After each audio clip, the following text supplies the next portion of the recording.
Medlar and Ford Lincoln, and this is the 2025 Lincoln Aviator. Let me show you a few great things about it. From the driver's seat, you're going to want to know where everything is located. So, here we are. We look to our left. We've got a seat adjustment. So you move the part over here, that's the part of the chair you want to move, whether it be your headrest, your body, your seating position, at the front thigh extenders. After you've adjusted the chair, you're going to go to the side of the steering wheel on the left. This little round one here with arrows, you can move the steering wheel up, you can move the steering wheel down. You can move it towards you, you can move it away from you. And you can also make mirror adjustments. So you pick which mirror, and then you can move left, right, up, down, etc. And do it for both sides of the vehicle. Once you've got your chair, your steering wheel, and your mirrors all adjusted, you're going to hit button number 1, hold it, and lock it in position. And then the second driver would be number 2, third would be number 3.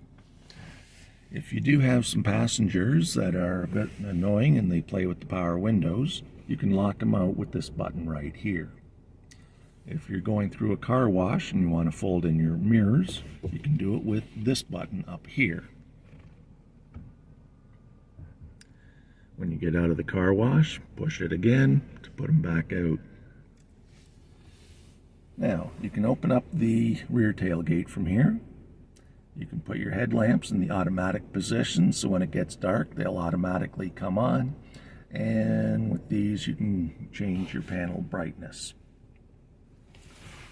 On the steering wheel to the left-hand side, we've got our turn signal, but also built into the stock control is our high beams when you pull it towards you, and the lane keeping system. So as we push it in from the end, you'll see lane keeping system off. Push it again, lane keeping system is on. On the left-hand side of the steering wheel, we've got our volume up and down and seek to the next preset station. This one here is for cruise control. Right now it's on. The way we know it's on is because these are lit up. So if we turn it off, those lights go out. We turn it on. We've got resume, we've got set plus and set minus. That'll change the speed by 1 mile per hour. On the other side, we've got our cancel. We've got the distance to stay behind the vehicle in front of you. So once again, all the buttons are in behind. So you're holding on to the steering wheel and you're pushing them forward. And when you've got cruise control on, this vehicle does have Blue Cruise, which means you can drive hands-free on selected highways. You would have your cruise control, your lane keeping system set, and then you'll look up at your dash. It'll go blue when you're in the zone, and then when the hands come off, you can take your hands off the steering wheel.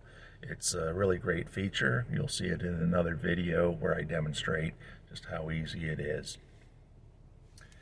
Now, we're not on the highway right now, so I'm going to turn off cruise control. And we go to the right-hand side of the steering wheel. So this button here will change our display. So there's our tire pressure, hit it again. We've got a map view, hit it again.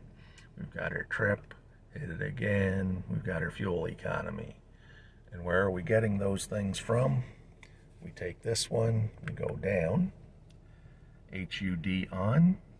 So now we're in settings. HUD is heads up display. HUD menu, display setup. So now I'm going to go to the right for OK. Information screens. OK.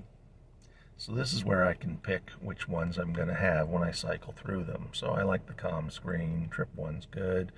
Fuel economy, I don't really want the tire pressure, so I'm going to shut that one off.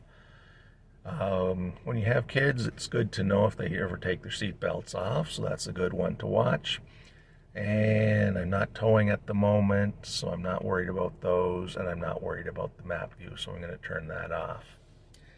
Now, when I go back to the left, so that was our information screens.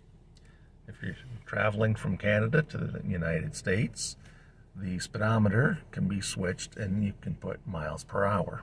So we're going to go down one, we're going to go to the left to hit it OK, and now your major display is miles per hour and the secondary is your kilometers per hour. Some people like to drive with a tachometer, so you can go down one more, add tachometer to the view. Once again, go to the right for OK, and that'll show on this side. If we go up, we don't want miles per hour anymore. If we go up, we go back to the left, and now we're at our main screen. As we hit this one, that'll change the display on the right. So there's our seatbelt warnings. There's our comm view. Now, not visible inside the vehicle, but in the video, you are seeing some lights flashing in here. There is a camera built in there, and it is watching you. So while you're driving, you are being watched by your car. If you're not paying attention, it can give you an indication to put your hands back on the steering wheel, put up a coffee cup to indicate that you're not driving as you should be, and maybe you need a little rest, maybe some caffeine before continuing on your journey. Now, we did the heads-up display. I'm not sure if you can see this in the video, but I can see that I'm going 0 kilometers an hour. I've got the lane keeping system on, and it's 4:29 in the afternoon. So those are displayed up in there, which I can see being the driver. And if you want them, they're there, and if you don't, you can shut that off. So I hope this helps you get oriented in your vehicle. Hope you'll enjoy the 2025 Lincoln Aviator. If you have additional questions, I'm Jim Brickell. Enjoy your ride.